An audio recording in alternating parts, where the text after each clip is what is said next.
Thank you. The Federal Reserve Chairman Bernanke is going to be delivering his semi-annual testimony this morning to the House Financial Services Committee. Joining us right now with a preview is Congressman Jeb Hensarling. He's the chairman of the House Republican Conference and the vice chair of the Financial Services Committee. And Congressman, good morning. It's great to see you. So today you have Bernanke coming on. What's the question that you most want to ask him?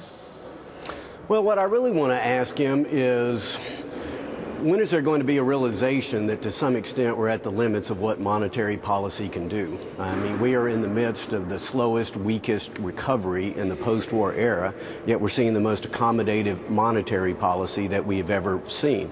So what I hope to see is a greater recognition that the true challenges are on the fiscal side, our unsustainable debt, our health care cost, the regulatory burden, threatened tax increases is really what is dampening this recovery. And so many of us are concerned that a very accommodative monetary policy, frankly, was one of the but-for causes, as we all know, the Greenspan put to the housing debacle that we had in 2008. We hope we're not fueling another inflationary asset bubble. So those are some of the questions that I would like to ask the chairman. The Fed has said that it does not plan, at this point at least, to raise rates before 2014. Would you like to see rates raised before that period?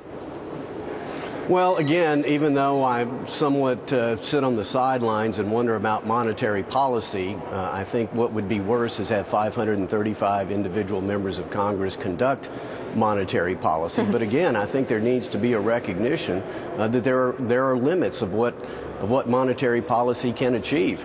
I got to tell you, as I talk to business people throughout Dallas, Texas, and East Texas that I represent in Congress, not to mention Fortune 50 CEOs, you know, it's not a lack of capital that the economy is suffering from. Frankly, it is a lack of confidence.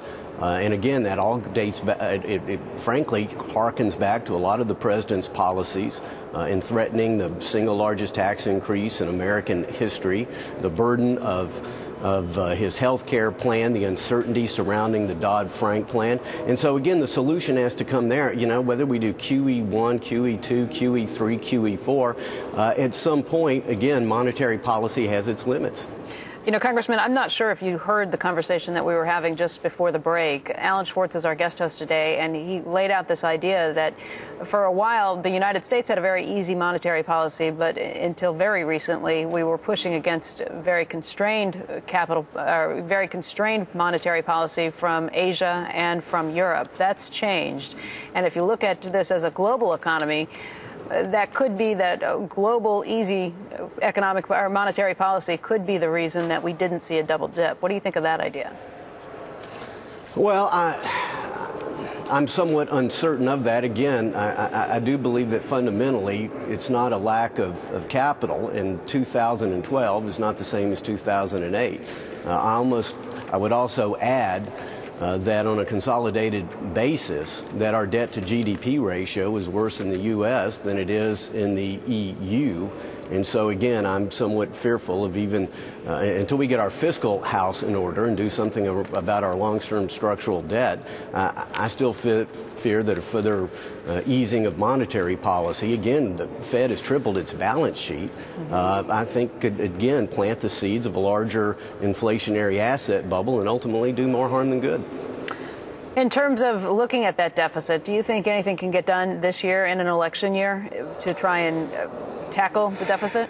Well, Becky, unfortunately, I'm somewhat pessimistic there. I would say that, unfortunately, Congress is perhaps 0 for 3, and that was in a non-election year. As you may know, I served on the so-called super committee. As a very conservative Republican, I was willing to step forward and put tax revenue on the table.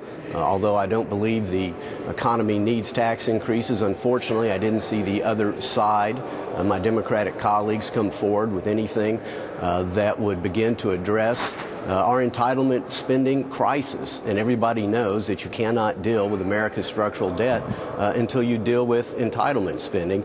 And so, unfortunately, I'm somewhat pessimistic about our ability to do that in this Congress. But hey, hope springs eternal. I couldn't be a member of Congress if I wasn't an optimist.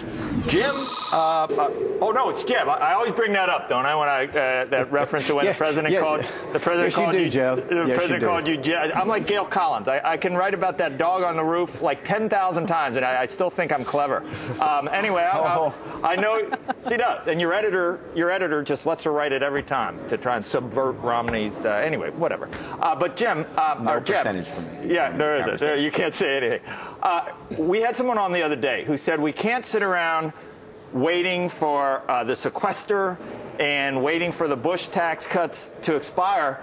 I mean, you got to admit, if both of those things happen, our deficit problem would really shrink quite a bit. Now, a lot of people don't want those tax cuts to expire for anyone, but what type of legislation could Democrats and Republicans agree on in terms of, you say it's going to be the biggest tax hike in history, and I know you're including the Bush tax cuts expiration.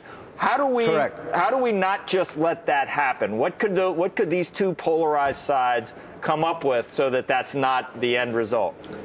Well, again, that's going to be a very difficult question to answer. Well, what can be accomplished between the two parties? You know, we've had the talks with the president. There were the Biden talks. There were the super committee. Frankly, I'm very happy to say